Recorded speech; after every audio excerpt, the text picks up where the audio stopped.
Trustee Fitch, Here. Trustee Guyona, We've not heard anything. She may join us later. Trustee Shibomihin. Here. Okay, great. So we have a quorum, so we can move ahead. Trustee Dion is just joining. She's just, Ah, great. Okey doke.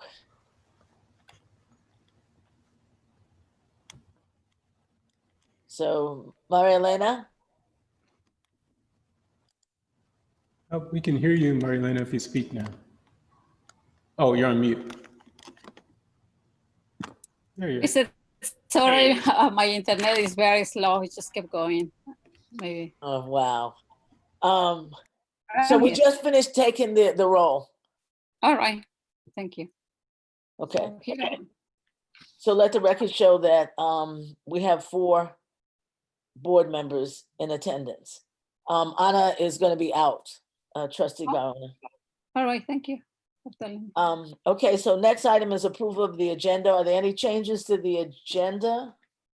Not from me.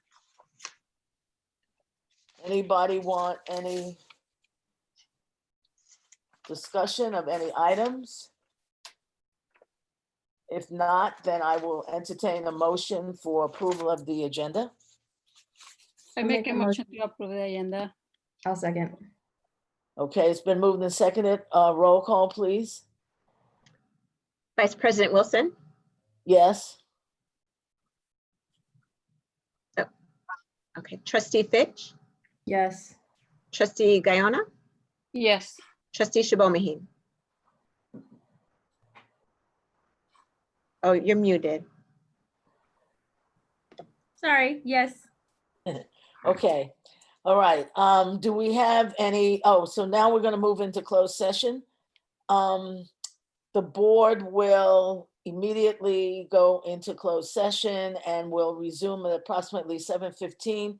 Do we have anybody that would like to speak on a closed session item? No hands are up. Okay, wonderful. Then let us move into closed session at 6:36. And we'll see everybody on the other side. All right. See you later.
Solomon? Do you want to put up that message like you had in the past about the? Yeah, I'm having a problem listening. Hold on. Oh.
Okay. It's 7:16. Is everybody back? Can we promote the interpreter? Okay, perfect. Hi, everyone. The interpreter is here, and I believe that we need to turn on the interpreting feature.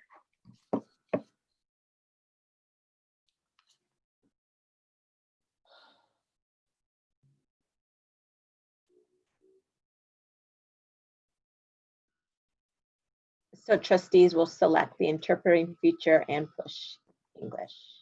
Yes, please. And then also I need to be assigned as the interpreter because right now I am not. Okay. And then I'll let the public know right now in Spanish to select the Spanish feature. Buenas tardes, es la intérprete hablando. Si se están conectados a través de una computadora, por favor, vean en la parte de abajo, verán un icono con un mundo que dice Interpretation. Selecciónenlo y presionen el botón que dice Español. Si se están uniendo por teléfono, vayan a la parte donde hay 3 puntitos y ahí verán donde dice Language Interpretation y seleccionen Español y de ahí seleccionen Mute Original Audio. Gracias. And there we go. Okay, are we ready? Oh, where's trustee Thank you, Guyana? Abby. Is she on? She became, yeah, she's there. Okay, great. Mhm. Okay, then I'm gonna do the report. We're reconvening the regular meeting of August 13th. A report out from closed session. We just had a discussion. The staff shared some information with us. We discussed it and we took no action. Okay. Next, approval of the minutes. Anybody have any changes or comments about the minutes? Hearing none, then can we approve of both minutes at the same time, or we want to do them one at a time? I'll make a motion to approve both minutes at the same time. Wonderful. Thank you, Stephanie. There's a motion I'll second. and a second that we approve of the minutes as 5A and B. All in favor? Oh, roll call. Trustee Wilson, Yes. trustee Fitch, Yes. trustee Guyona,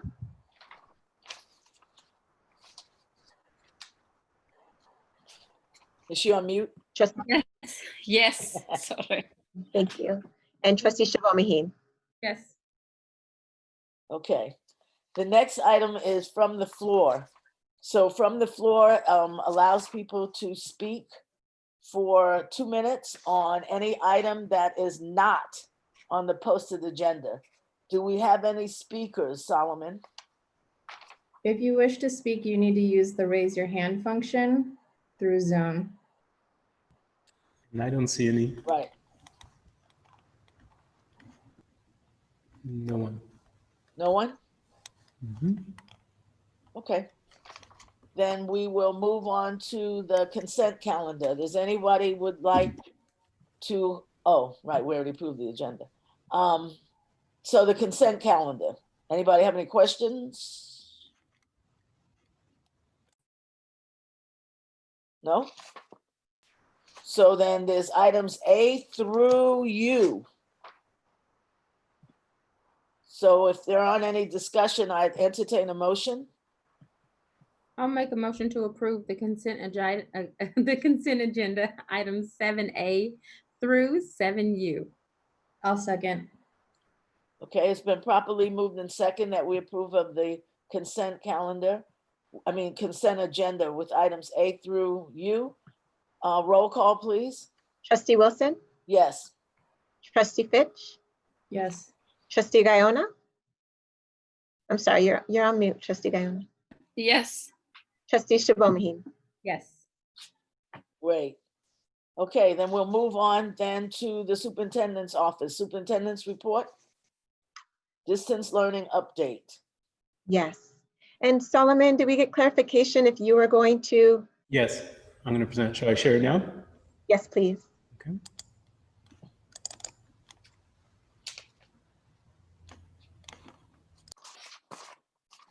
So our team has put together a distance learning update to present to the Board of Trustees. We'll start with introduction. On the next slide, Solomon. So although these circumstances are unprecedented, our teachers, administrators, staff, parent leaders, and community partners have embraced the challenges and the opportunities fundamental to distance learning, while also addressing how we dismantle racism in our schools. We are moving forward with confidence that comes from intensive preparation and with a commitment to adjust and find solutions to the issues that will inevitably arise.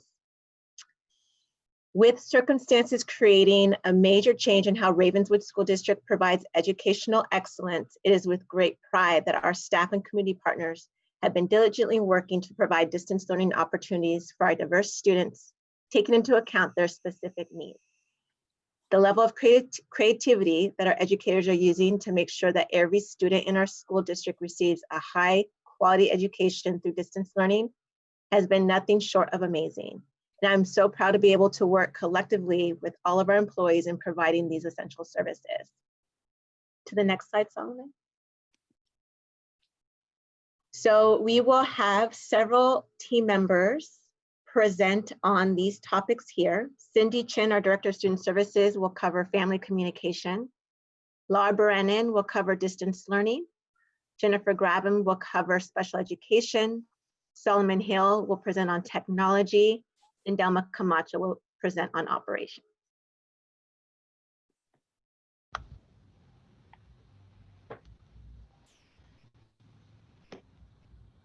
Solomon, can you actually take us to the next slide? Our main way of communicating with families through the summer has been through surveying them. And we ran a survey in August. We sent it through text messaging, email, the superintendent's newsletter, and in addition to social media, to try and get information and feedback from families. It gave families an opportunity to update any contact information, so their phone numbers and email addresses. It also gave us an opportunity to find out if there's been any status change in terms of the internet, right? Because at the beginning of the pandemic, people were in different economic situations with their internet. And so now that we're closer to the school year, we want to find out if we need to support them with internet access.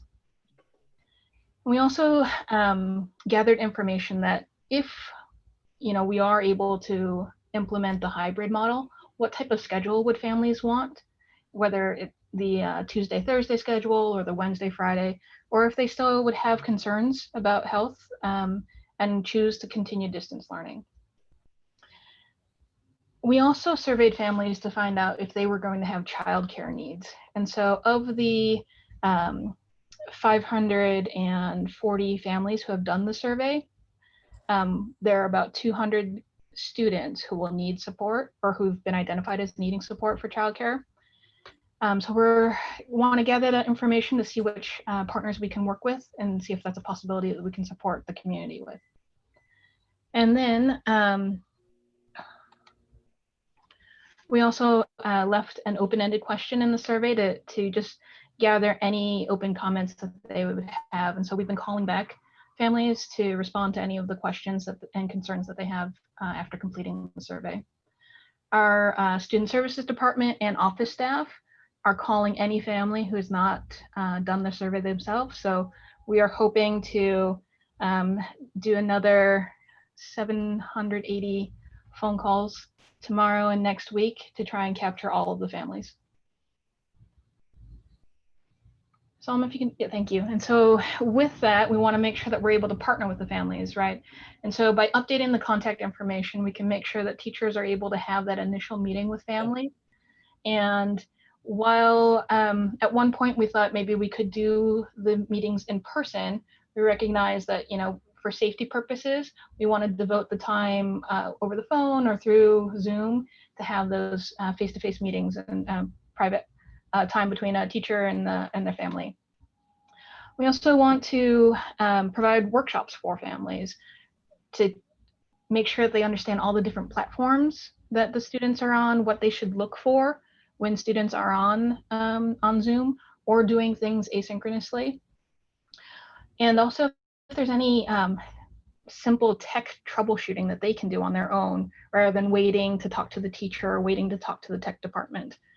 We want to provide as much support as we can for students and families as they're dealing with, you know, working at home and also teaching their and supporting their students' education at home. And with that, we have the superintendent has office hours once a month. It's normally the first Thursday of the month, so it gives an informal open forum for families to check in. You know, that's separate from the more formal meetings like the board meetings or the DAC-DLAC meetings.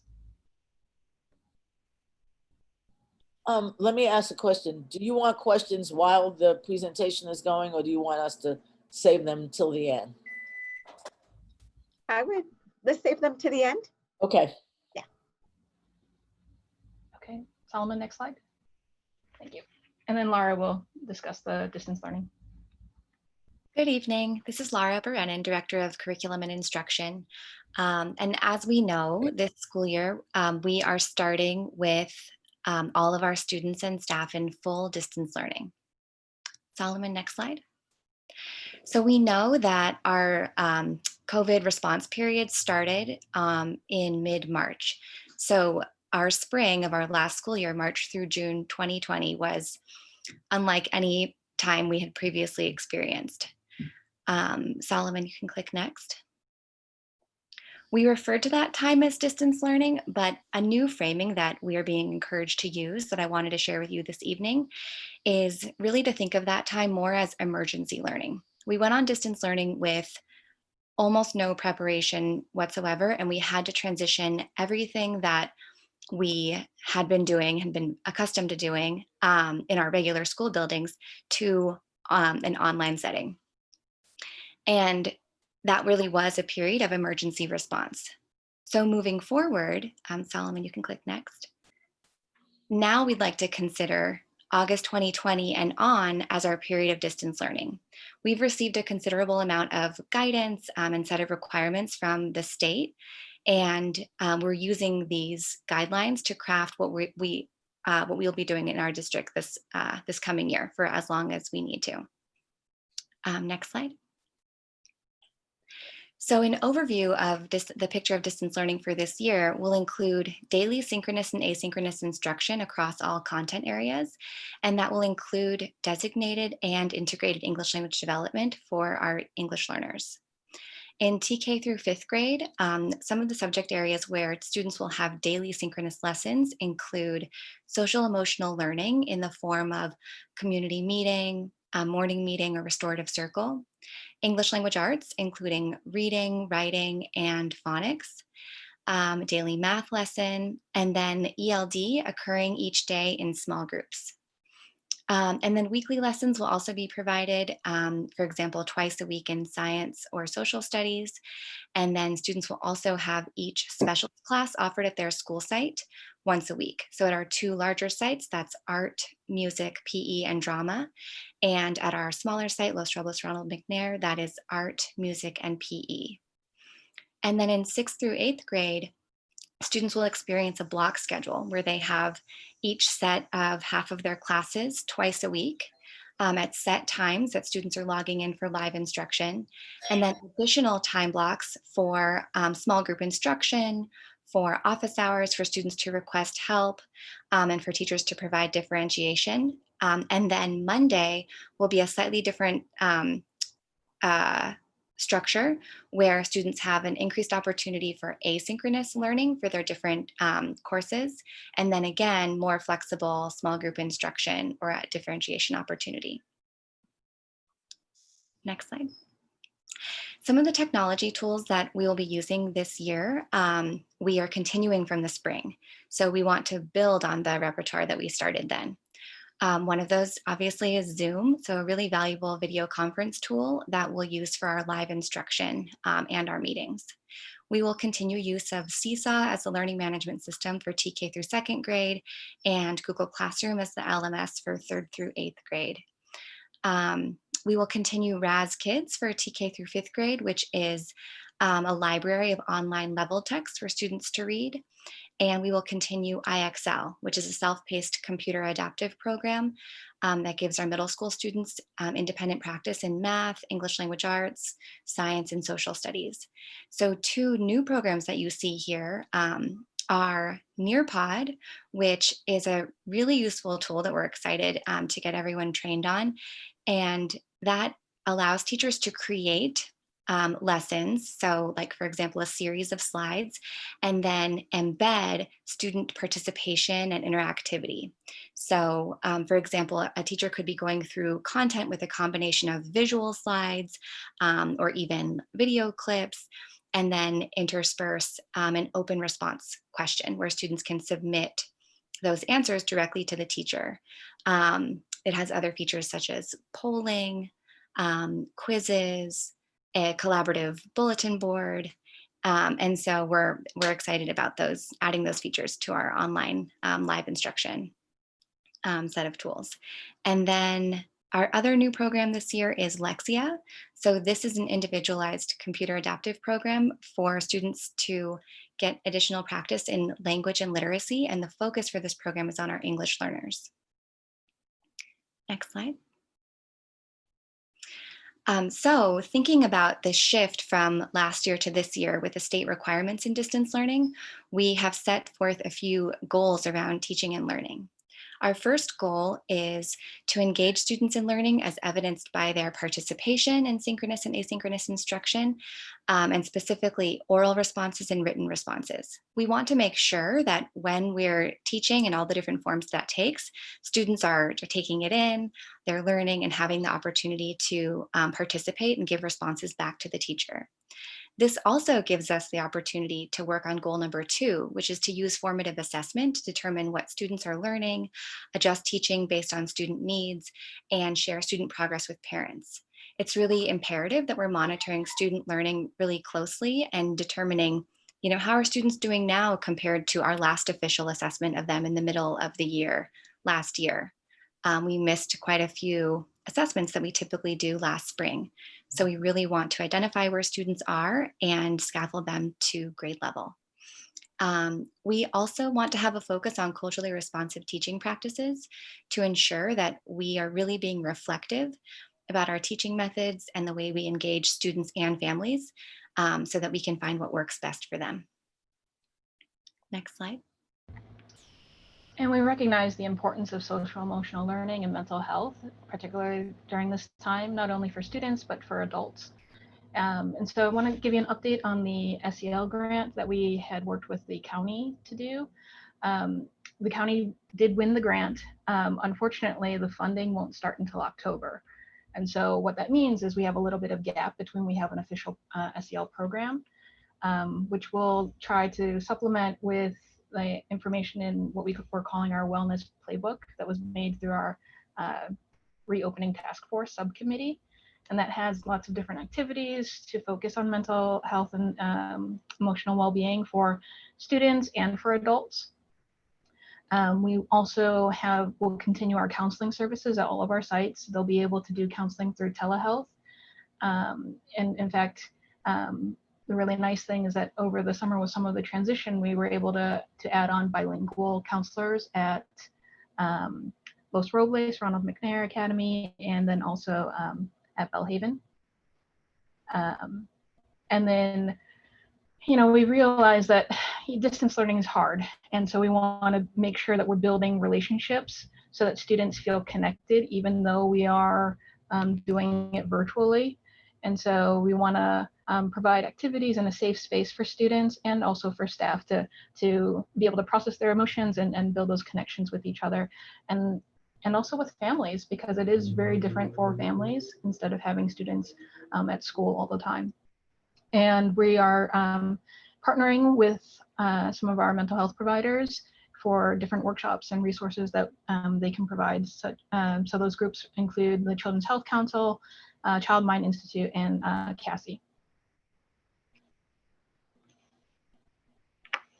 Regarding attendance, we're really designing a template so that staff can take attendance for synchronous and asynchronous learning, because we want to find out, how involved our students, because sometimes, students may not be able to access the live teaching, but they're able to participate in the evenings, because that's when families are able to check in and provide that type of support. And so the participation would be measured by teachers, whether through the synchronous or asynchronous learning. And then eventually that information that's tracked in Google Drive will get transferred into our student information system, so that we, some of our other programs that talk with Infinite Campus, are able to pull out that data so that we can support students if they are not engaged, which takes us to our next slide for a re-engagement plan. And the re-engagement plan really begins with our teachers, because those are the people that you're going to have the first relationships with for students. And so, teachers are monitoring their attendance, they're connecting with families to see maybe it's the schedule, and that's what's a barrier for families. And if that is not as, if students are still having difficulty, then we'll ask that the site check in with the families, whether it's the office with the school support staff or the administrator, trying to minimize any of the different barriers that could be preventing students from participating either in the synchronous or asynchronous learning.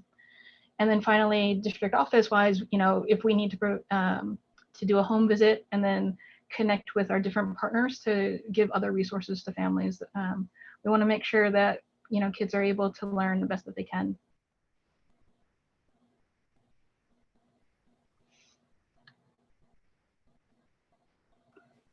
So we will offer a variety of professional learning opportunities to teachers this year, teachers and staff, to ensure that people feel supported in approaching distance learning, and also to build upon or grow their skills throughout the year. So in the upper right corner to start, we've had a few different PD opportunities offered this summer. So one example is some K-5 teachers attending the Silicon Valley Math Institute to consider, really reflect on how distance learning can work in the area of mathematics with both synchronous and asynchronous instruction. This whole week, we've been offering our TK through 5th grade Balanced Literacy Institute, which has a really high proportion of our TK through 5th grade teachers and coaches in attendance. It's a 5-day institute with about a little over 5 hours each day. So it's a considerable commitment, and teachers have been learning so many strategies around unpacking the units of study to identify the key learning goals, and then taking those learning goals and really thinking about the methods for instruction and which balanced literacy practices are both best for addressing those teaching points and also best suited for distance learning.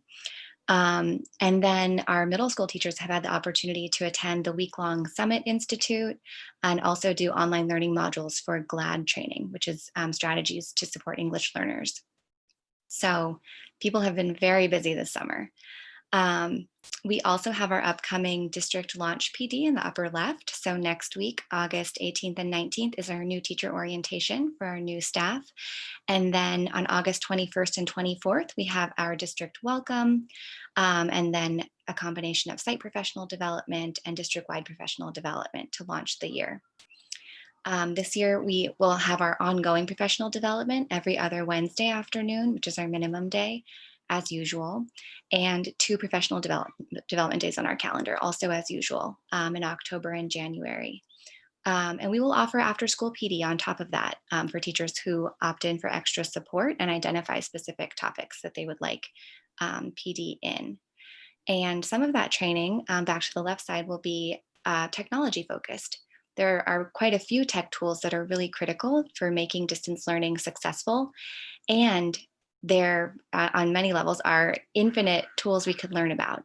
It feels like, every time we turn around, there's a cool new tool that we're learning. And as we build confidence with the tools, we can add to our repertoire. We will have both drop-in sessions with the tech support that I'm sure Solomon could say more about, and then a series of topical trainings as well for teachers to self-select. And then finally, we will also support teachers with the CSTPs, which are the California Standards for the Teaching Profession. These are the standards under which teachers are evaluated, and also the standards that the state of California is asking teachers to know and to enact in their career as credentialed teachers. And so it's a great time for us all to reflect on our practice and on the CSTPs to think, how do these apply in a distance learning setting? So for example, we still want to differentiate for our students based on our assessment data and based on their needs. And how does that look in a distance learning format? So we'll spend some time on that as well. Next slide. So to talk about special education will be Jennifer Gravlin. Good evening, everybody. I am Jennifer Gravlin, the Director of Special Education, and I want to start by pre-apologizing. There's some noise just outside my wall, and I really apologize if it comes through. It's been a little bit on and off. If you could go ahead and go to the next slide. So the special education team is going to be incredibly busy right off the bat as soon as we begin school. We need to update all 380 of our internal students' IEPs.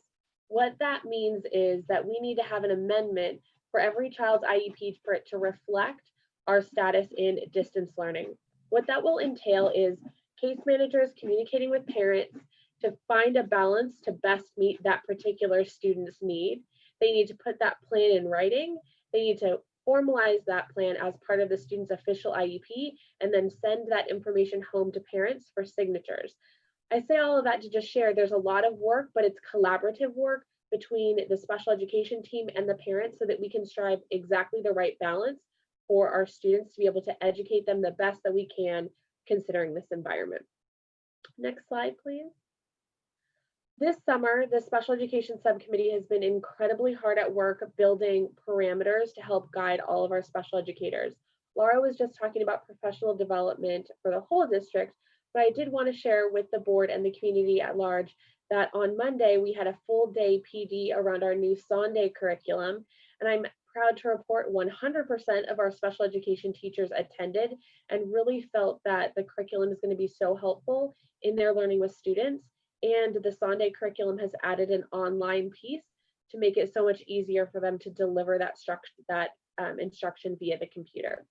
So our subcommittee has created guidelines around how we can provide services, the methods we can provide those services, and also just resources for our teachers because it's an incredible shift that we're asking everybody to make right now. Also, setting some parameters around communication. We want to make sure that our special education staff is having frequent face-to-face contact with our students, but also with our parents. We want to know what's going well, and we also want to know what's not going well so that we can make immediate shifts to meet the needs of our students. In our department, we have a lot of the fun of compliance, so we were creating some parameters and guidelines around how we can continue to hold IEP meetings, how we can continue to assess our students either for initial assessments or triennial assessments, and make sure all that paperwork gets completed, even though it's all pretty much going to be digital and flying back and forth. Solomon, could you go to the next slide, please? The most important thing that we do, though, in our department isn't the compliance, it's the actual service delivery and how we meet the needs of our children with special needs. For specialized academic instruction, and that is the instruction they get from their special ed teacher, we're going to do a combination of synchronous and asynchronous learning. That's going to be determined by those IEPs I was talking about at the top of my section of the presentation. We need to meet the right balance for how long a student should be online with us and how much work they can do at home independently, either whether that's virtual or pencil and paper. We do know some of our students don't respond well to this type of synchronous learning, and they will respond better to pencil and paper or even YouTube videos that we send home that they can watch at their leisure. So we want to be really flexible with what's best for our students. And again, all of those decisions are going to be made on the needs of those particular students.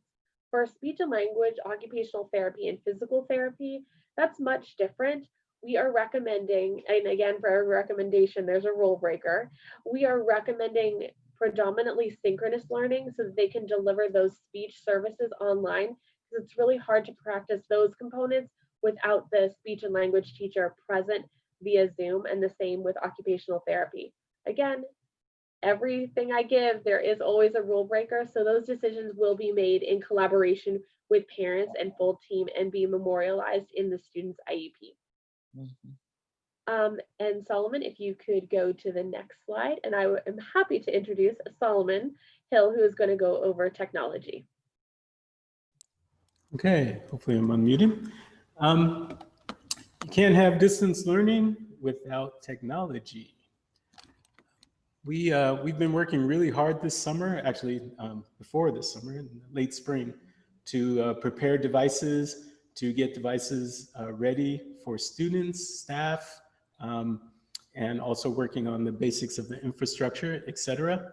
I think this has been a different summer for us because normally we have sponsored employment project students, SCP students from the community who do a lot of the actual labor of getting devices ready. The SCP program did not, wasn't available this year because of COVID. They didn't have the program. So we enlisted an army of volunteers from the local high schools, MA, Pali, and Gunn. So we had, every Tuesday and Thursday, we had an army of young volunteers, social distance in the Los Robles McNair gym, getting devices ready. So we're really grateful to that high school community really came to us. Not all of the students were from our community, but they're all part of our community now. So that was a great experience. What we did is we looked at our data. We gave out over 1,800 devices last spring to students. And we looked to see, figuring out based on our tech support requests, et cetera, our approximate rate of, breakage. We have theft when you're dealing with thousands of things. Things happen to those devices. So we wanted to make sure we had hundreds of devices ready for students who, need a new device for one reason or the other. We expect them to come and bring it and explain it. And if it's stolen, give us a police report. Those are our expectations around, the families being responsible with the technology, and we give them another device. We also, we give, for TK2, we are using iPads. For 3rd through 5th and 6th through 8th, we're using Chromebooks as our technology platforms. We made the decision around 2nd grade, which is normally a technology transition year for us, because we normally have teachers starting to use Chromebooks in the classroom so students start learning to type. So when they're in 3rd grade, they can become proficient. But we realized that that cannot really take place until we really move to the hybrid model. So we're gonna start the year off with 2nd grade having iPads, and we will transition, when we have hybrid and students can come back to Chromebooks in the classroom.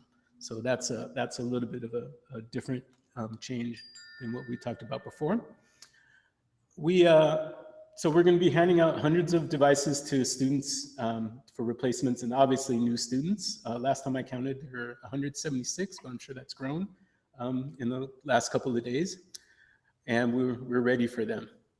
Obviously, we have to give devices to new staff as well and to teachers and do ongoing tech support is a big part of our plan. We're doing a site-based model. One of the benefits of school mergers is that we're now pretty close to having one staff person per school. So we're gonna have a school-based person this year that's available, that's gonna have regular hours. Looks like they're gonna be Tuesdays and Thursdays for families to stop in, get their equipment checked. Tech will have a table, obviously safe social distance, and provide tech support, new headphones, new power supplies. Those tend to be the things that break first. And sometimes they just need a little help, getting their hotspot connected, which transitions to the connectivity issue. We started, thanks to CZI and that donation, and I know, thank you for, I think you just approved the new agreement. That's great. Their generosity, they're gonna continue for the whole year for hotspot use, and that's great. And we start off with 200 in the beginning because that's what our survey showed us, and that ballooned very quickly to 500. We gave out almost all 500 last spring, and we've gotten some back, of course, as some families have transitioned to high school and left the community. But we think the need has grown based on just kind of our rate, and so I'm not sure this has been announced to the board, but San Mateo County, their IS department's been leading an initiative to one, provide free public Wi-Fi in the community. Yes. And two, they've actually have provided and have shipped, Gina just got the email today that we're gonna get them, I think, tomorrow. They just shipped 275 hotspots, T-Mobile hotspots. So we're gonna have this other pool of 275 that I know we will need, and that I think will last us throughout pretty much the rest of the year based on our data. So it is possible, that the economy, something happens even more and it accelerates and families have to cut off their internet and we'll need more. But our rate, our rate is showing us that should be sufficient. The other big thing is noise canceling headphones. It came up at one of the instructional committee meetings. I think Boys and Girls Club actually recommended that we invest in noise canceling headphones, and Will's done a wonderful job of identifying some funding that's going to pay for those on request. So, some students are in really noisy environments, like, in fact, I was doing a presentation outside my office at a generator because they're doing the testing right outside my office. So those are a great way for students to help students concentrate. So I think that's a pretty innovative practice, and the group came up with that. So we're gonna move forward with it.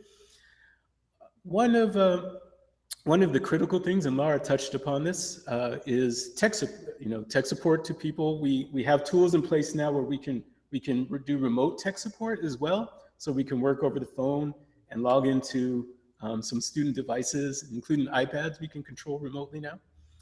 And staff as well. We don't have to, they don't have to come and see us in person. They can keep, safely distanced, and we can provide those kinds of supports.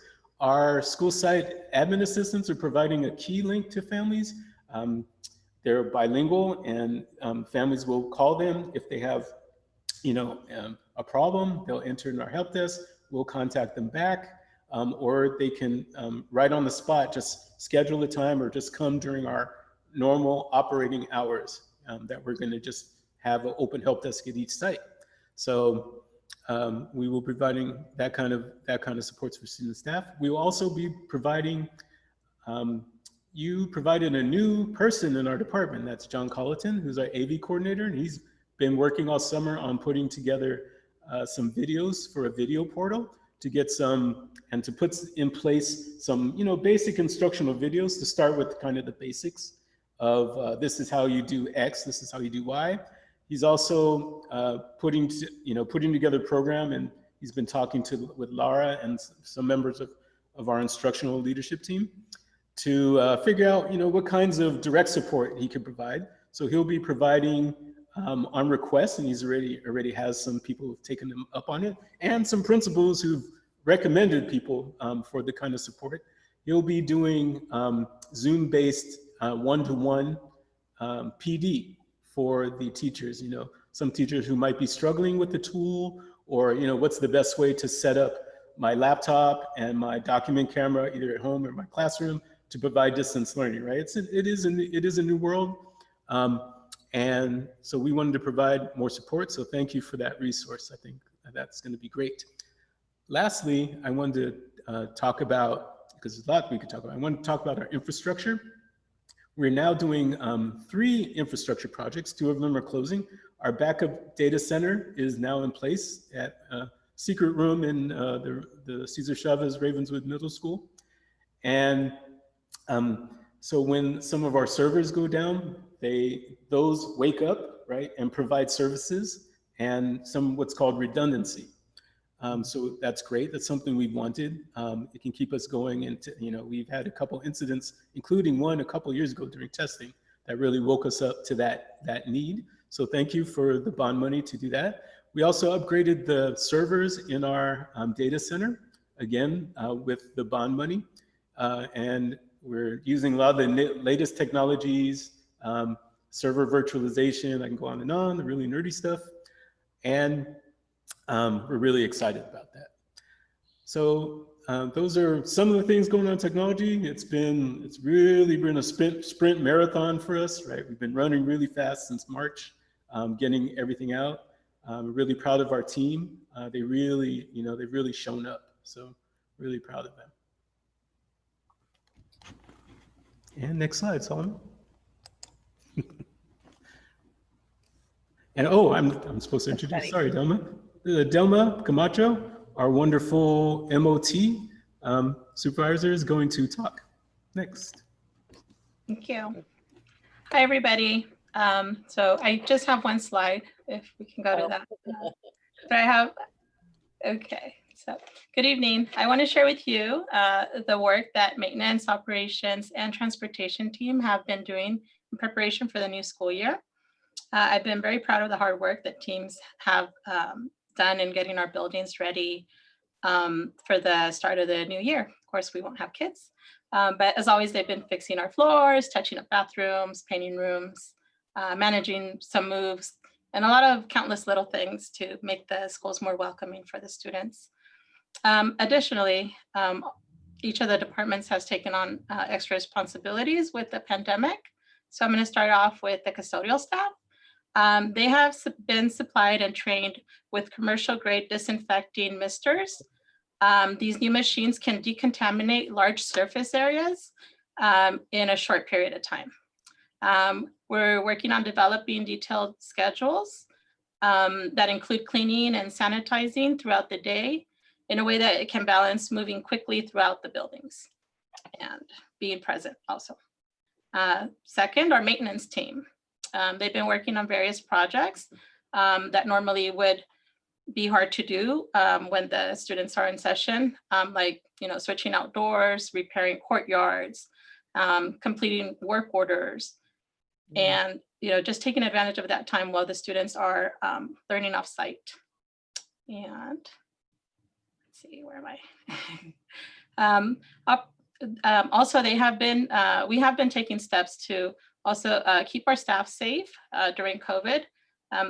There's been a shortage of barriers. So we've created our own, customized them, and set them up in the admin buildings and also at the district office when we have some contact with the public. In operations and facilities, we were able to join in on the county's M&O team for a mass purchase of PPE for protective gear for not only students, but also staff.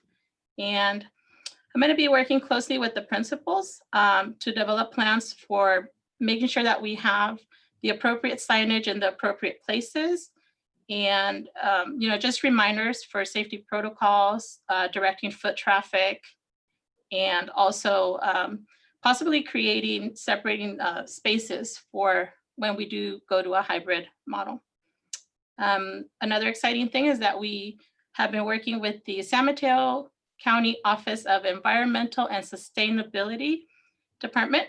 And we visited a couple sites, and they're helping us identify areas where we can create outdoor learning spaces. So that's pretty exciting. As well as we're looking at options to make the campus more beautiful and more engaging in the long term. So more permanent options as well. A big one for me is so that we continue to prepare for our Williams facilities audit. Those are still on, and we're doing that by performing mock visits and repairing deficiencies as they come up. And lastly, transportation. At the beginning of the year, we're going to go ahead and continue supporting with delivering meals to the students' homes, as we've been doing, and also lending assistance to other departments if they need us to deliver other learning materials for the students as well. We do have a very small number of students in the special ed department that are going to be attending non-public schools in person. So we'll be handling that. And as we get ready for also a hybrid model, we are trying to, we will have to follow the recommended county guidelines that we've received so far. They keep changing, so it's a little difficult. But mostly we need to determine our service capacity. We're also going to be doing work to identify the students that have the highest need and that live farthest away from the sites, especially with the merger. We we need to do a lot of work around that. We're looking at options to maximize also what we can do. We've been thinking about maybe staggering schedules.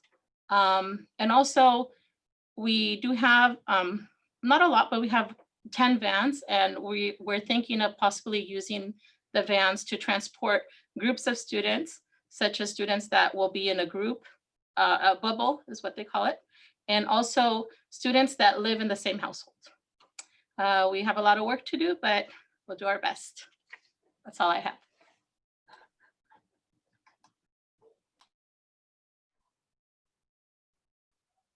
All right, so that is our presentation. Do we have any questions from the trustees? So trustees, are there any questions? None? Okay, so I have just a couple. So Cindy, Ms. Chin, when you did this survey for the childcare needs, did you ask, or what was the find? You said 200 students would need childcare. Are we talking before and after school, or before or after school? We were interpreting it as during the school hours. So what do you mean during the school hours? So while the children are in distance learning, will they need supervision during your typical 8:30 to 3? It's because they're doing distance learning from the home or another location besides the school sites. So how do we provide childcare for that?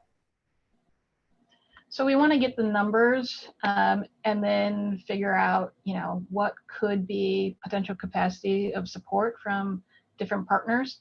Recently there's been a number of larger districts that have been talking about trying to support with learning hubs. And so that would be the intention of trying to figure out, can we support our families and our community with that? Okay. And okay. Trustee Wilson, to add to that, since we've surveyed about 1/3 of our population, we estimate that from the 200, it will grow to approximately 600 students that would need supervision.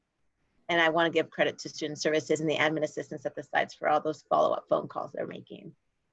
So, yeah, we have to look at then, what does that mean? I mean, how do we deliver? How do we supervise them? It's like, okay, all right. So my next question, I guess this is Laura's question. You mentioned, which I was very happy to hear, that the assessments are being done. My question is, how often?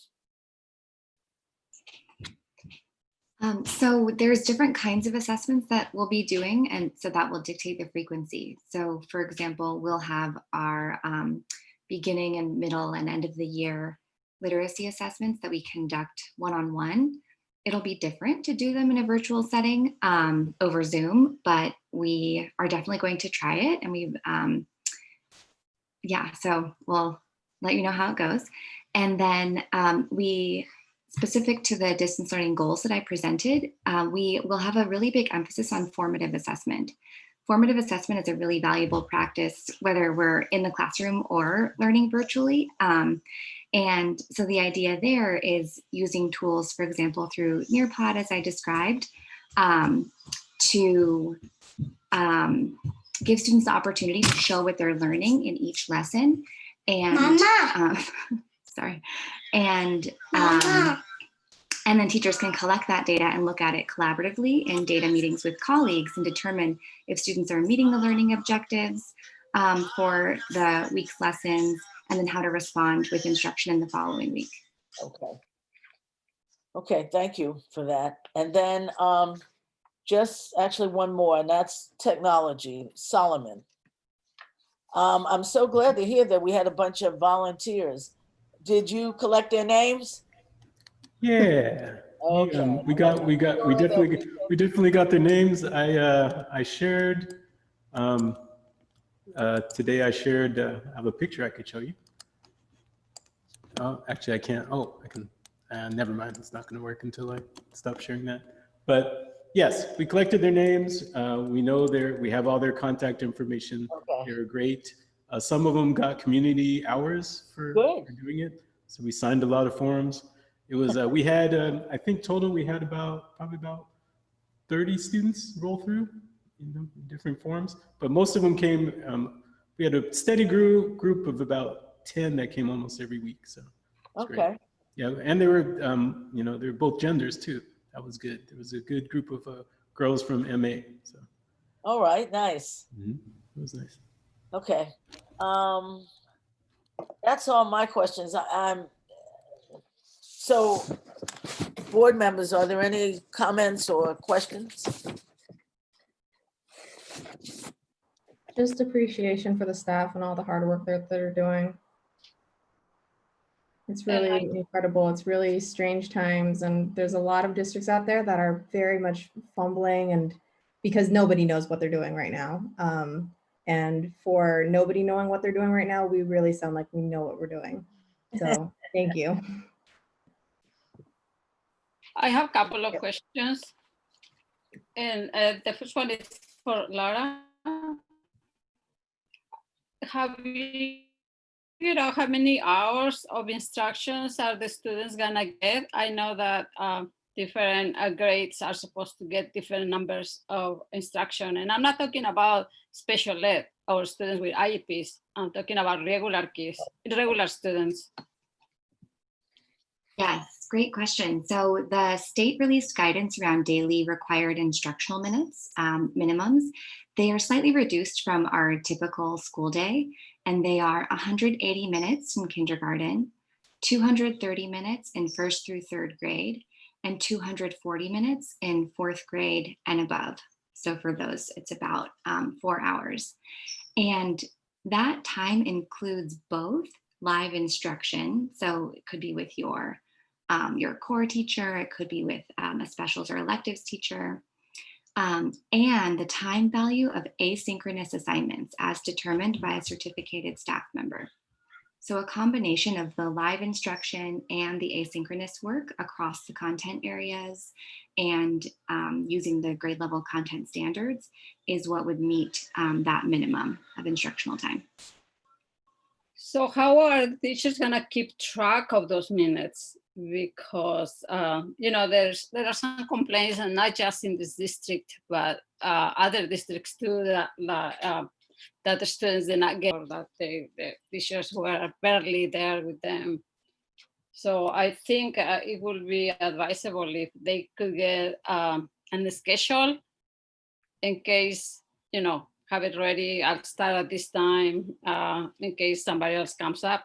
We have approved that student, all students having their required preparation period to collaborate with colleagues and to do a mix of whole group live instruction, small group live instruction, and then time for students to do asynchronous learning as well.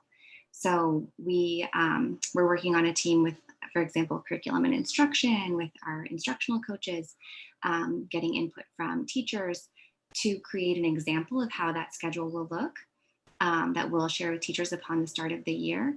And then we will also create schedules that are student and parent facing, so they can also see across the week, what are the different times that I need to log in for my math lesson or for my art lesson. And then we'll use our learning management systems that I mentioned, Seesaw and Google Classroom, to give reminders or send out the Zoom links or schedules as needed. And then we also have the tool Parent Square for additional opportunities for parent communication. So we will definitely have an array of schedules, and then teachers will submit their weekly lesson plans as usual to their principals. And then on the middle school side, we are using a master schedule that is not the same as a master schedule that we use in our regular school day, but the same idea. Because if I'm a 7th grader, I need to have a set time when I'm going to see my English language arts teacher, my math teacher, my PE teacher, and all of those times need to fit together like a really intricate puzzle. Because you know, I can't have my art teacher and my science teacher wanting me to engage in a lesson at the same time. So Amanda Kemp and the middle school team has put together a fairly complex schedule to ensure that all students will have all of the required classes, and then they'll receive their individualized schedule that shows exactly what's happening and when they should log in, when they have allotted time for asynchronous work, etc. How will we keep track of teachers showing up to work? Let's pretend that somebody, you know, oh, well, they don't have to go out, but for some reason somebody's sick and they can't call sick. You know, because when they don't go to school, we see the students outside the door, but what about if the Well, we trust that our teachers will come to work each day, just as they do in person. And if they're going to be absent, if they're not feeling well, if they're unable to perform their teaching duties for the day, they will log their absence in our online system, just as they would for in-person school. And they will also be marking attendance each day for their students for both, as Cindy presented, both for synchronous and asynchronous instruction. And then on top of that, we will have our administrators, our principals, and at the middle school also vice principals, be visiting classrooms just as they would in person. So in person, you would pass by and open the door, pop your head in, see what the students are learning that day. And we will do the same to be able to visit classrooms just virtually. So administrators can have the opportunity to visit classrooms and see how things are going, offer support to teachers if needed. So there are actually practices that can transfer from our brick and mortar building to a virtual setting. So we're still gonna have subs when to sub when the teacher is sick or is out. How would that work? Yes, so we can work with, for example, like Swing Education is one of the substitute agencies that, or the main substitute agency that we work with, and they have said that they have substitutes available for. They even said this when we were considering a hybrid return to school model, but substitutes available for either a hybrid or a distance learning format. And we will also have support from other staff members so that if there is a need for a substitute, the students can also see on their Zoom the face of an administrator or a coach or another teacher that they already know, or whose name that they've heard before. So having a substitute is definitely different in a virtual environment, but we're really committed to developing that system and providing our education to our students. Thank you. My other question is for the director of transportation and everything else that she is entitled to responsibilities. If Ms. Delma finished the Williams list that I kindly asked her if she could go and check mark everything, because we're gonna have the inspection again, and I would hate to see that items from last year still show up. So I just want to make sure that they were taken care of. Yes, trustee. I think I would hate even more for that to come up. So I can resend if you're interested in looking at the line by line items. We did take care of mostly everything, and the things that were not taken care of were just either things that came up that already included like bigger projects that are in the facilities master plan, like asphalt, tripping hazards, that type of thing. But I'd be happy to review it again if you would like that. I can send it again. Yeah, you have it, please. It will just help you to be ready for when they come. You're not the last minute trying to. No, I have it. Is that direction through the chair? Well, I was going to say, I thought that I heard Delma say that she was on top of the Williams stuff. So, but yeah, you can share it with the board, please. Okay. But I do want to say that, I mean, I thought that that's what I heard you say, that you have a focus on that Yes. So, May I suggest that we, when the Williams does come up, that we present it then so that we can focus on preparing for the start of school? So that Okay. would be in late October. okay. Yeah, because we have other things that we have to focus on. That's fine. Thank you. Okay. Anything else, board members? No. Oh, I had one question because I think I missed it earlier through the chair, Trustee Wilson. Thank you. The new teacher orientation and the welcome back, is that going to be in person and where, No. or is it going to be virtual? Those will be virtual. Oh, virtual. Okay. Yeah, we had a successful end of the year, and so we invite board members to participate in our welcome back on the 21st, and we'll make sure you get the invite. Okay. Yeah. I actually enjoy that every year, so.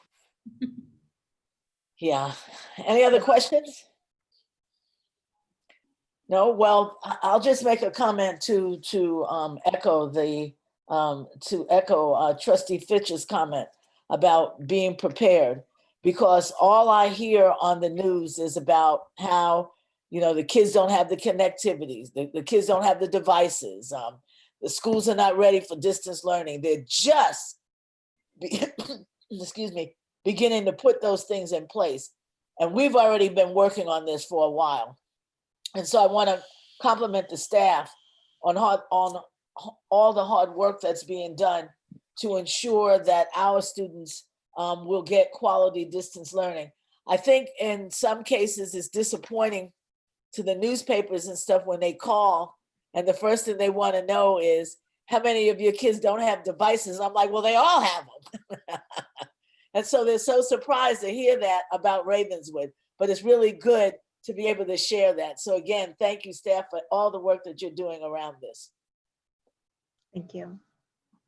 Good job, team. Okay, so where are we now? Okay, business department. Oh, the loan. Yes, so Will Eager is going to present on this item. Right. Thanks, Solomon. Would you give me sharing access for my screen? Just did. Perfect, thank you. Good evening, trustees. Can you see my screen right now? Yeah. Fantastic. I'm hoping to go relatively quickly through this. Late last week, we were presented with an opportunity to explore proceeding with an opportunity to apply for a loan. What we're asking for today is not necessarily whether or not we should accept the loan, but purely asking the board if they are comfortable with us continuing to explore applying for the loan. In order to go to sort of the next phase of that exploration, we need your approval. Yes. Well, let's find out. Let's find out what the loan is. Yeah. Thank you. I'll go relatively quickly here. I'm glad to hear the excitement. So this is an opportunity to take out a $3 million zero interest loan that's designed to install solar panels and energy efficient lighting in the district. The way that the loan would work is that the savings from the energy savings from reducing our sort of electric bill would offset the loan payments. And so the whole project would allow us to install solar panels with no cost to the general fund at all. One of the things that's sort of interesting about the way this loan is structured is that NG, which is a third party that I believe many of you are familiar with, would manage the process and also provide a guaranteed level of savings here, which provides me, as I understand it currently, a decent amount of certainty that the district would not lose money under any capacity as part of this loan. Now, there is a chance here that with the installation of these loans, we would save money in each year. I do not anticipate this being a large amount of money. I think, $10,000 to $15,000 here seems like in the right ballpark, although I've certainly seen numbers that are higher. I haven't seen any numbers that are lower. And so really, I think the opportunity here is we can basically have sort of free solar panels at our school, giving us energy utility cost certainty at no real cost to the district. And even the opportunity to sort of small small annual savings. Now, there would be a little bit of staff time here, but one of the perks to having NG come in and manage the process for us is that it wouldn't really be a drain on any of our existing staff resources, which has a lot of appeal for me as someone who is working very closely on renovating the middle school and a number of other different processes. Now, I want to be clear what we're asking for today. We are just asking for approval to apply for the loan. What we'll do is a multiple step process, and there's a lot more information that we need to know before we end up going through with this. This is just the first step of that process. So the next, if you guys do approve today, we will continue exploring the opportunity, continue to learn more about the opportunity. And I think at this point, with what I've sort of learned, I think we're likely to apply. And then if we apply and are awarded the loan, we bring it back to you with the rationale that I would learn of whether or not we want to accept the loan or reject the loan. And we make a recommendation to you about whether or not we think that you should recommend, we would recommend to you whether or not you should encourage us or approve for us to accept or not accept the loan. So let me just give you a quick overview of the timeline here. Today, we just need to, again, decide whether or not we should apply for the loan. We're going to do a lot more work on sort of our internal team here to really figure out if this makes sense for us. Again, thinking some small savings would be fantastic, but the really exciting part here is to get both lower the carbon footprint of the district, which I think is a priority of all of us, give us greater energy certainty. And also, I think, as a former high school teacher, and as someone interested, I think, in sort of the future of energy, I think this presents a unique learning opportunity for our students to sort of say, hey, what is that? And really sort of think about integrating that into our curriculum and see what it means for an energy usage dial to go negative. So really understand, weigh those trade-offs. The way the timing works, we would have to apply, I think, before the next board meeting. So we'd have to make an internal decision about whether or not we would authorize NG to apply for the loan. And then in early September or so, we'd learn the status of the application. And we bring that information back to you once we saw the actual sort of nitty gritty of the terms here. And we make a recommendation to you based on that as to what we think the savings would be, what we think any costs might be on our side. Just in terms of time, again, we do not expect any money out of the general fund for this opportunity.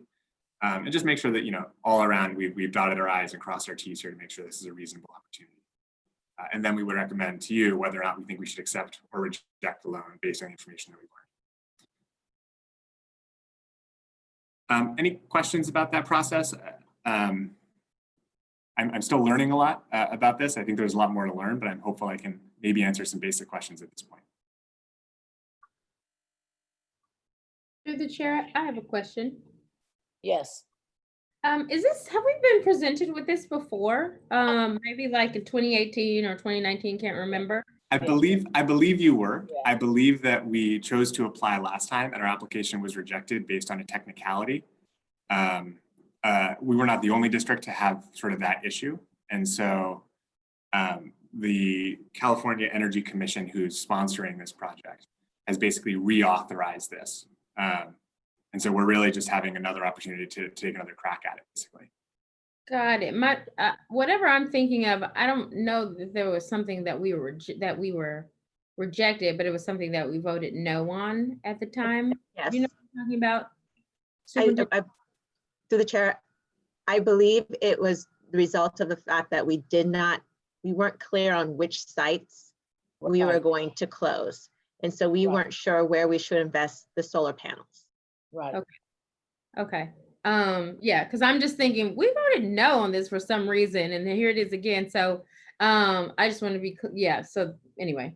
And I am new here and happy to learn a lot more and have a lot more to learn. And so there's obviously no intention on my end of trying to pull a fast one on you. If you voted no before and that was the right decision. No, I certainly wouldn't accuse you of that. So please forgive me if that's what it came No, not at all. Just wanted to state what I thought was obvious, but just to name it. For sure. So today it would just be voting to give you permission to explore and apply, and then we'll make the final decision in September. Yeah, and like any sort of loan, we don't know the full terms of the deal yet. And so I wouldn't want to I wouldn't lock myself into anything right now without knowing sort of the full details here. And we won't know that until, for another month or so if we do apply. Not locking anybody down for anything right now, other than I think we would be likely to apply at the end of this week if with your approval. Yep. Thank you. Sure. Okay. Any other trustee? Ms. Guyona, you're on mute.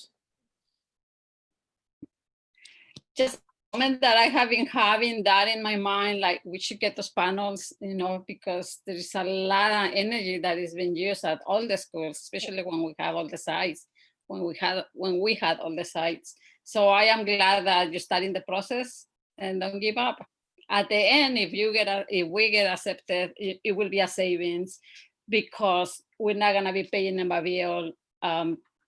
We're gonna be paying very little money compared to what we're paying now. Thank you. Thank you. Oh. Anyone else? This might be somewhat unrelated, but is there a way to see how much money, if any, that we're saving on energy with distance learning being in effect? With not having students on campus, aren't we using less energy? It's a good question. And we've actually been considering that as a sort of test factor to make sure that the loan makes sense. So I don't know how much we saved last year on utilities with distance learning, at least off the top of my head. I think we can get that for you. And I don't know how much we'd save, presumably it'd be a similar amount this year, depending on what we do use our sites for. One thing we've been just using that to test the actual quality of the loan. What would happen in a world where we don't come back for 10 years? Is this still an attractive option for the district? And God forbid that's the case, but we just want to make sure that, if unusual things happen, that this is still an opportunity that makes sense for the district. So part of the vetting process that we're doing right now is exploring opportunities like that. That's great. Thank you. Okay, so while you were discussing this, I kept saying, didn't I hear this before? Because it came through the facilities subcommittee and it was with Engine. And one of the things that I was pointing out around the solar panel installation was that they were going to be taking out like 23 trees. And I was like, no, that's not gonna work. So you might want to touch base with Noreen because there's been an analysis. First of all, there was an application that was completed. So there's some data there and some of the data on how much we would be saving, under the normal circumstances. But I think that you might want to touch base with her about it because a lot of this work has already been done. And Superintendent Sadaria was right. We couldn't decide whether to move forward because we hadn't made a decision about which sites we were going to keep open. So that's why. But I am, and I think that the board has been clear about the wanting us to have solar panels and wanting to reduce our carbon footprint. So for me, it's a move ahead. And I think that if we can get a nod from everybody because I don't think we need a formal motion. I think we may. I'm not, I know I'm new to some of the sort of Robert's Rules of Order here, but I do believe it's on for action. It's on for action and it's a resolution. So we would need a motion and a second.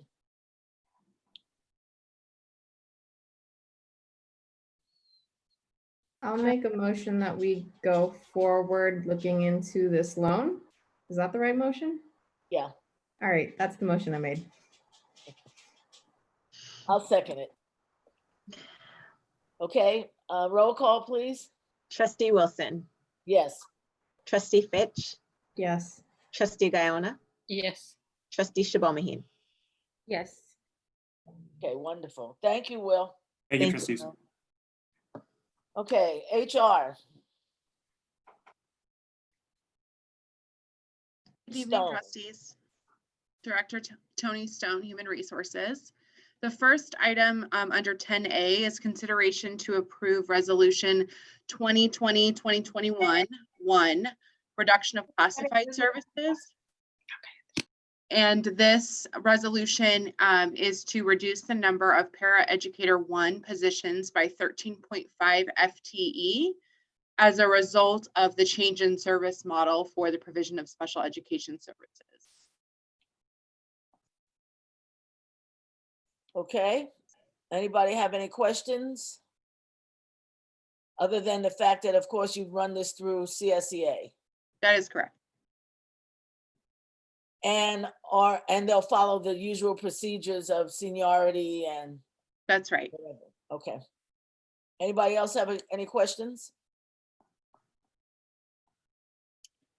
No, then I need a motion for approval.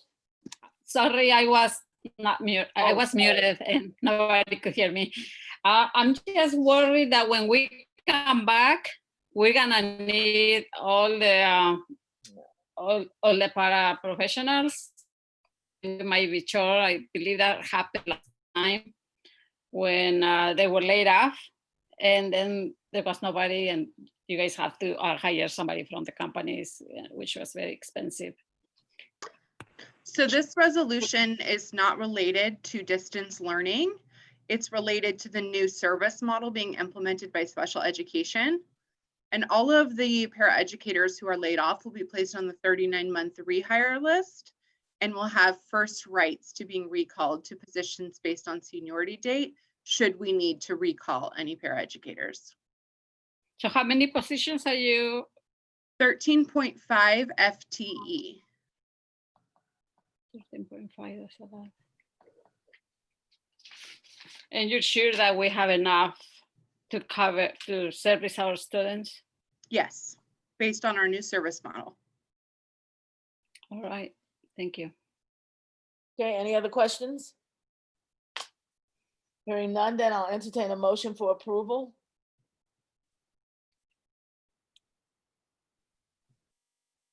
I need a motion, ladies.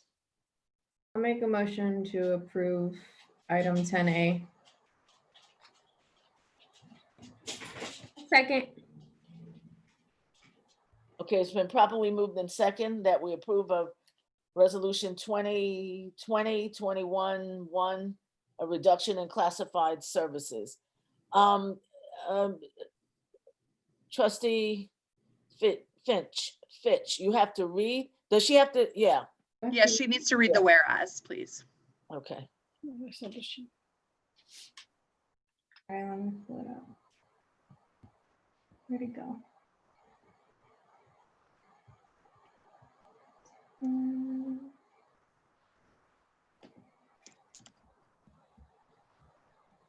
Where'd it go? Sorry, it was closed, reopening it. Resolution 2020/2021-1, reduction of classified services. Whereas there is a bona fide reduction of the classified services being performed by the Special Education Department. Do I need to continue? Which necessitates the reduction of classified services as necessitates the layoff of classified employees for lack of work. Okay. Do I continue reading it or? No, that's all you need to read. No, that's all. Okay, roll call. Trustee Wilson. Yes. No hands are raised. I just want. Oh, Sorry. thank you. Yes. Oh, thank you. Trustee Fitch. Yes. Trustee Guyona. I'm sorry, you are muted. No. Trustee Shibomahim. Yes. Okay, thank you. Motion passes 3-1 with Guyona voting no. 3-1, yes, thank you. 3-1, yeah. Next, consideration of the observance of Lincoln Day. Yes, so we have a tradition of creating an academic calendar that partners the President's Day and Lincoln's birthday on the Monday and Tuesday. And technically, we're supposed to have a resolution that allows that change. So we are presenting the resolution to continue with the standard academic calendar practice that we've had in the past. Right, because, I'm sorry, any questions? Right, so I had a question because I was like, what, why now? Why would we do Lincoln now when what? And so I went on our website and it's already identified as a holiday. So I'm like, okay, so what does that mean? We're rubber stamping something that's already been approved? Yes, so in the past, there has not been a resolution to move Lincoln Day from the Monday or Friday of the week of February 12th. Oh, I see. Which is what you're supposed to do. If you move it from that Monday or Friday, you do a resolution to observe it on an alternate day. And since we have a practice in the district of observing it on the Tuesday that follows President's Day Monday, we should have been doing a resolution for that. So by doing this resolution though, doesn't it mean that we every year will give Monday and Tuesday? That's the practice that has been on the academic calendar for the district. Okay. So Instead of having 2 weeks that have reduced well, one day school yeah, days, I we do remember that. 1 week that has 2 reduced school days. Yeah, I remember that now. Yeah. Mhm. Okay. Okay, so that was my question. Anybody else have a question? Hearing none, then this is on for approval. So I need a motion. I'll make a motion that we approve the observance of Lincoln Day. I'll I second. will second. Oh. Who was that? Tam? I think you won it. It's all yours. Okay, I'll second it. Okay, it's been properly moved in second. Roll call, please.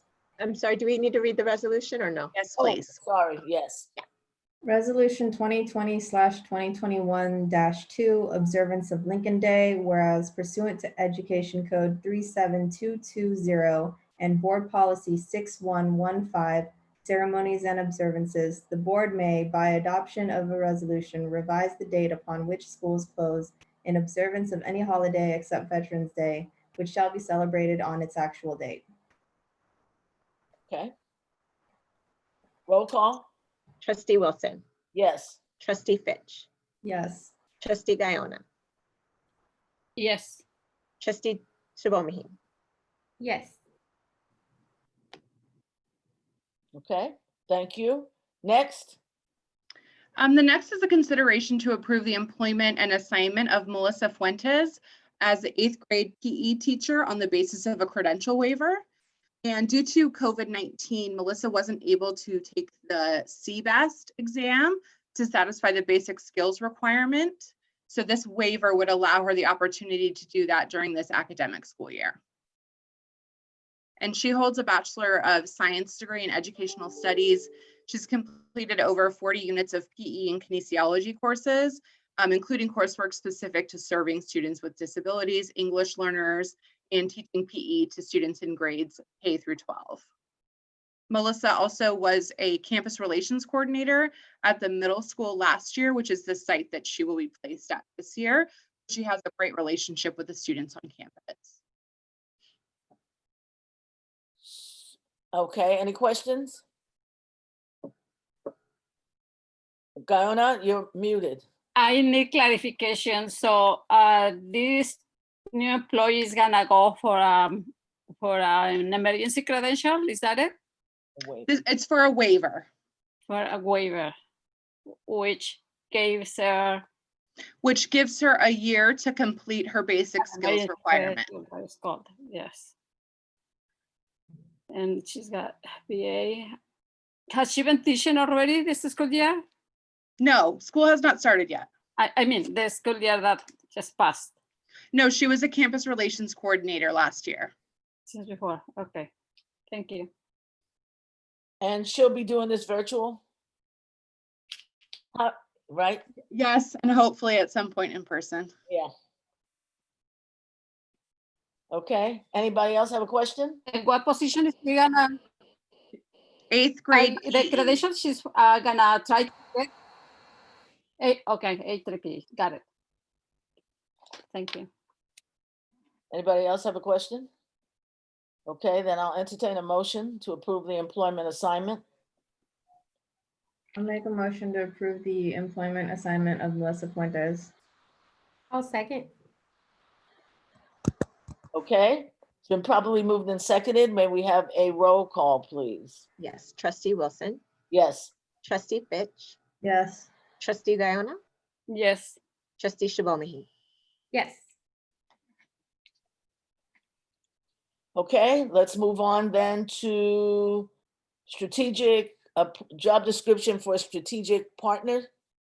Yeah, the strategic projects coordinator. So at the last meeting, we brought this job description for your approval. And since then we've made some revisions, so we're bringing it back. So now you'll notice the title is Strategic Projects Coordinator / COVID Response Coordinator. And we have created some more flexibility with this position to support with COVID-related support, and also continue to do the strategic budget work that was initially slated. And by doing this, we have greater flexibility to fund this position with federal funds. So any questions? So I do have one. I don't see a lot of specific COVID related supports listed here. I was thinking that I was actually kind of surprised that there wasn't one of the that this role wouldn't be helping to coordinate or participating in the task force, or I mean, you know what I mean? The Reopen School Task Force, since we seem to be working around the COVID issue. So I was kind of surprised that that's not listed in here.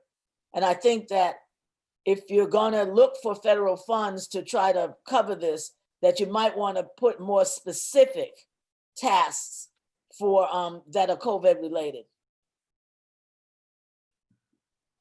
I will try to respond in the sense that they will be doing more of the work behind the scenes. There's a lot of inventory and budgeting that they will have to account for with the close to $3 million of COVID funding that the district has to manage within a very short period of time until the end of December. So there's a lot of itemizing of the budget that this individual will be responsible for. And actually, on top of that, supporting in the business office. So we don't necessarily see them at the table, but in response to what is brought to them in regards to, I guess, keeping good records of the books. So to my point is that should specifically be listed on here. That's all I'm saying. I just, if you're gonna say that, again, you're looking to tap into federal money to cover this position, at least some of it. So I think at least that they're going to be looking for to see specific tasks associated with the COVID response. It could be not only the task force, but also coordinating with the city to, to coordinate, all the logistical stuff that we had to do to get them to use the parking lot, all those kinds of things. And I understand what you're saying behind the scenes. It doesn't describe them overseeing the budget or monitoring that, that to me is a project management task that, again, specifically should say COVID. Understood. The main piece here is that we want to make this position open and flexible, so also that they can apply their skills in other departments.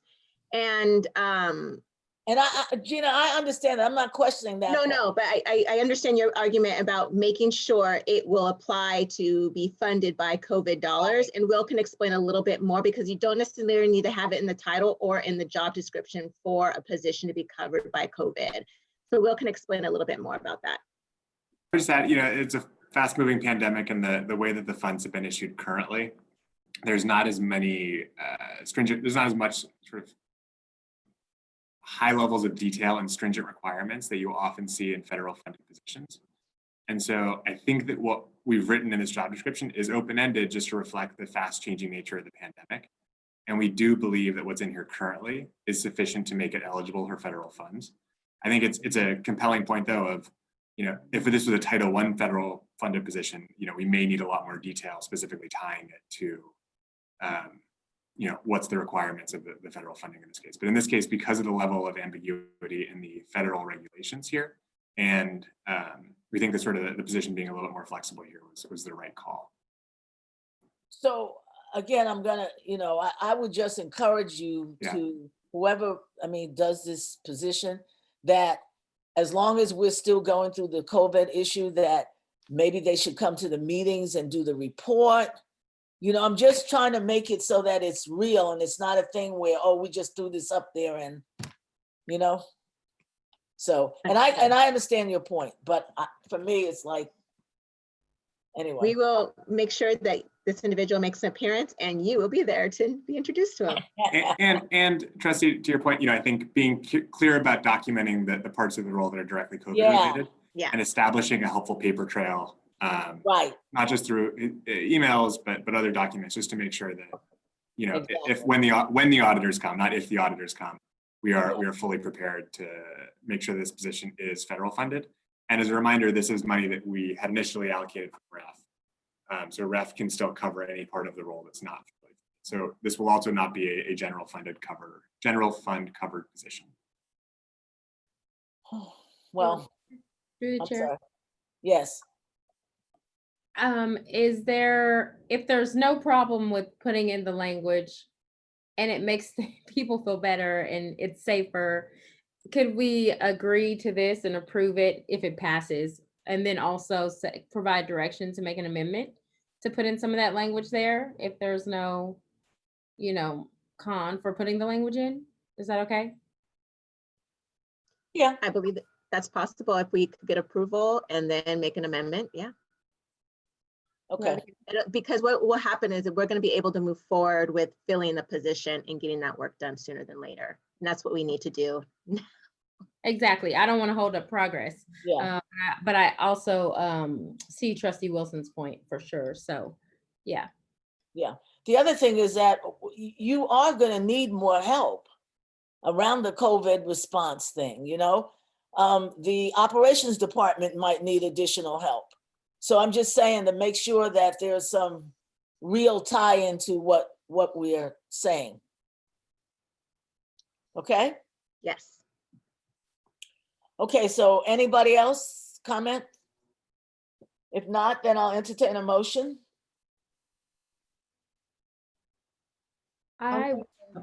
Go for it. I'll make a motion to approve item 10D, job description for strategic projects coordinator, COVID response coordinator. I'm sorry, may I interject? Would you want that with an amendment pending? Yes, sure. I'll second the motion with that amendment. Okay, great. Okay, it's been properly moved and seconded. When we have a roll call, please. Trustee Wilson? Yes. Trustee Fitch? Yes. Trustee Guyona?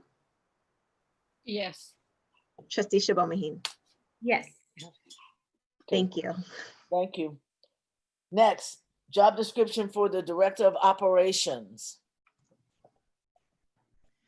Yes, so this position will report directly to the CBO and will ensure that students and staff have safe and well-maintained buildings and classrooms, reliable transportation, and continue to support the broader operations of the district and schools. Anybody have any questions? Hearing none, then I'll entertain a motion. I'll make a motion to approve the job description for Director of Operations. I'll second. Okay, it's been properly moved and seconded. Can we have a roll call? Yes. Trustee Wilson? Yes. Trustee Fitch? Yes. Trustee Guyona? Yes. Trustee Shibomahine? Yes. Okay, wonderful. It passes 4-0. Next, F. This is the consideration to approve the MOU between the district and RTA regarding the distance learning program. And we have agreed to the terms of the MOU around distance learning for the start of the 2020-2021 school year to prevent the spread of illness from COVID-19 and protect teachers and students. Okay, anybody have any questions on the MOU? No? There's a hand raised. Yeah, there's a speaker. Okay. Speaker, speak. Rhonda White, I just promoted you. And there's another after her. Okay. I speak now or later? Now. We can hear you. You can speak right now. Okay, great. It's I'll try not to be too long. Good evening, Trustee Wilson, Trustee Fitch, Trustee Guyona Mendoza, Trustee Shabo Mahim, parents, students, staff, and teachers. My name is Rhonda White. I am the president of the Ravenswood Teachers Association. The decision to start the year in distance learning was a very difficult one, as teachers would like to return to school in which they could teach their students in the building in the capacity in which they're usually used to. However, due to the pandemic and for safety reasons, it was decided that distance learning was the best option for everyone. Safety first and then education. We have been so thankful to work with the district this year around this MOU. Some of our union brothers and sisters up and down the coast have not had such a good time of it. And we were able to come to a decision, not quickly, but we were able to come to a decision that was the best for our students. Three major takeaways from this MOU that I'd like to highlight, and I'll try not to be too long. One, the option to work from home or at school. That was important because some teachers are able to deliver quality instruction at home. Other teachers felt it was best for them to come to school where they had their supplies and maybe had better internet or could get away from family to be able to deliver the instruction from their room, not with students. Second, the ongoing professional development that the district has offered and will continue to offer all year. Many of our teachers, middle school was in GLAD training and summit training this summer. Currently, the TK5 teachers are in an all-day training for the rest since Monday and for the rest of the week around content and balanced literacy, as well as with technology. A week or two ago, some math leads and other teachers went with the math coach to SVMI and got specific training around math. As you know, this distance learning, far as the technology piece, comes very easy for others, does not come so easy for others. So the ongoing technology has been really great and we're appreciative of it. And the third one is the Smart Start, understanding how important it is for when we left out in crisis learning in March, we all knew our kids, but this year starting off, we don't know our kids, as well as we are merging schools. And so we're trying to build communities, merge schools, and teach our babies, which is what we do well. So we're appreciative that the district saw the need for a Smart Start, which means we will still be doing instruction, but the most important thing is making those relationships with parents, with families and kids, and figuring out we might want to start at 9, but maybe we've got a situation where we maybe need to start at 10 because we have to understand parents and students are at home. That we can't control, but we can control the learning. So I probably have a whole much more on this paper I'm supposed to be reading, but I'm all done. So I just want to say thank you again to Superintendent Sudaria and the negotiation team under the direction of Tony Stone, the HR. It made this process a lot more easier. It was not a us against them. It was what makes the most sense for our students. Now we can put that aside and we can get about the business of learning and educating our kids in the best way possible for our families, because that is what our students deserve. Thank you so much. Thank you for that. We have another speaker. There was a hand up, but it went down. If anyone wants to speak, please raise your hand right now. No one's raising their hand. Okay. So board, any questions?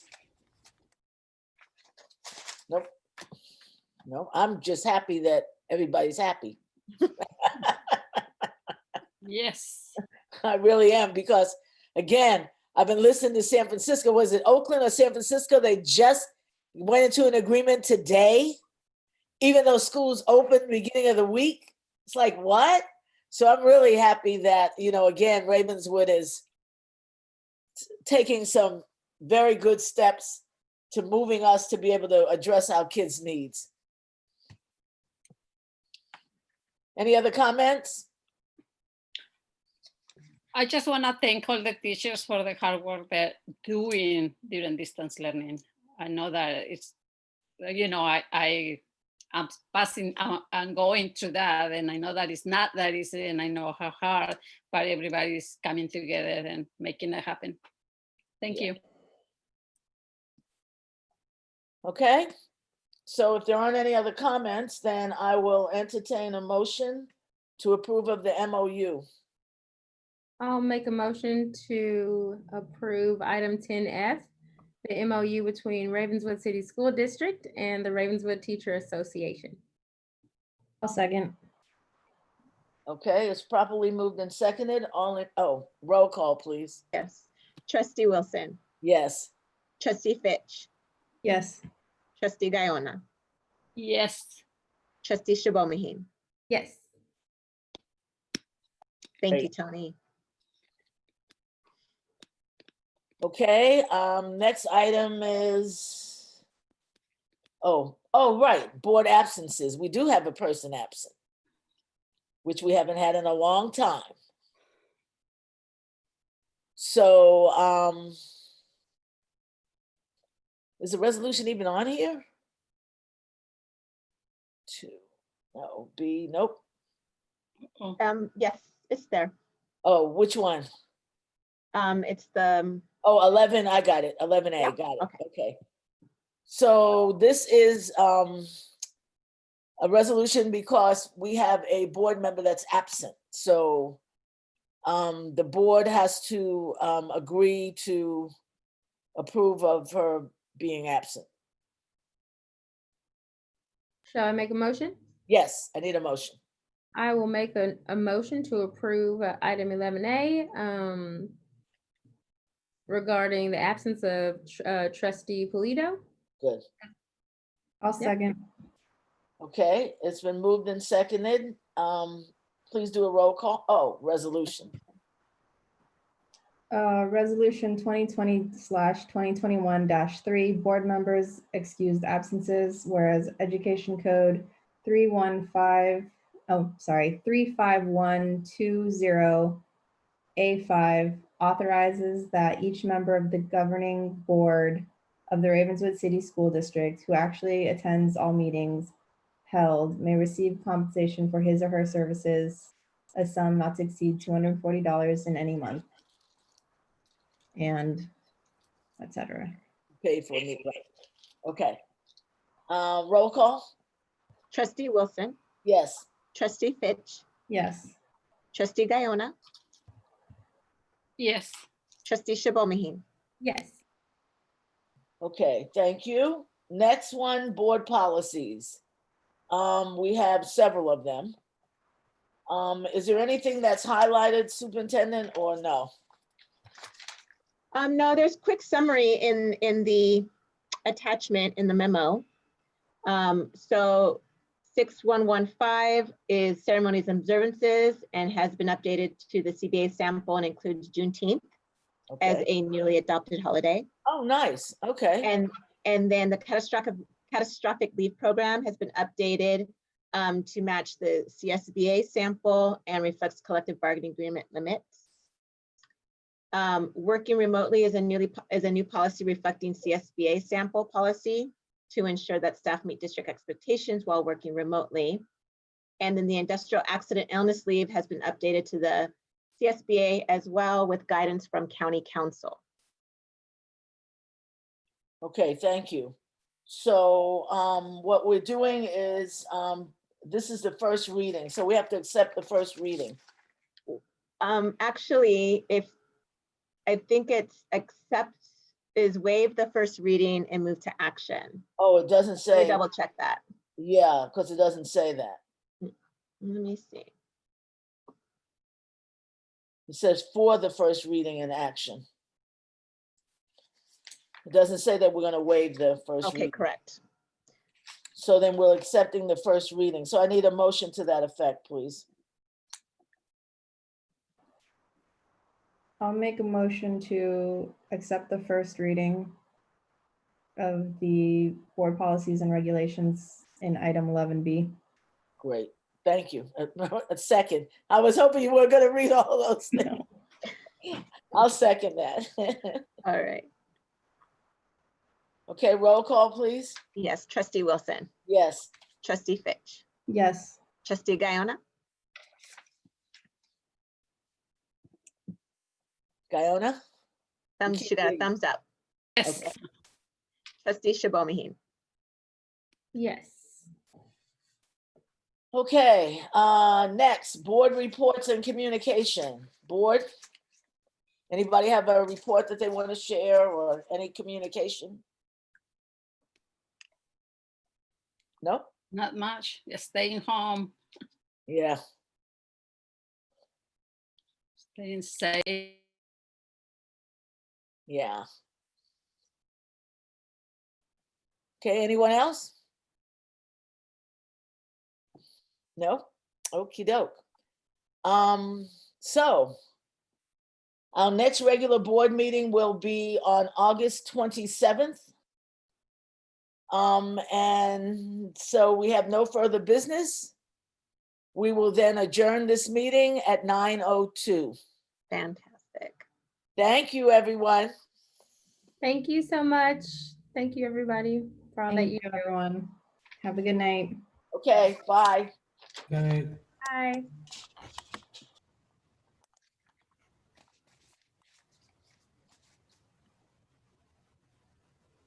Thank you, Sharifa. Okay, no problem. Bye. Bye-bye.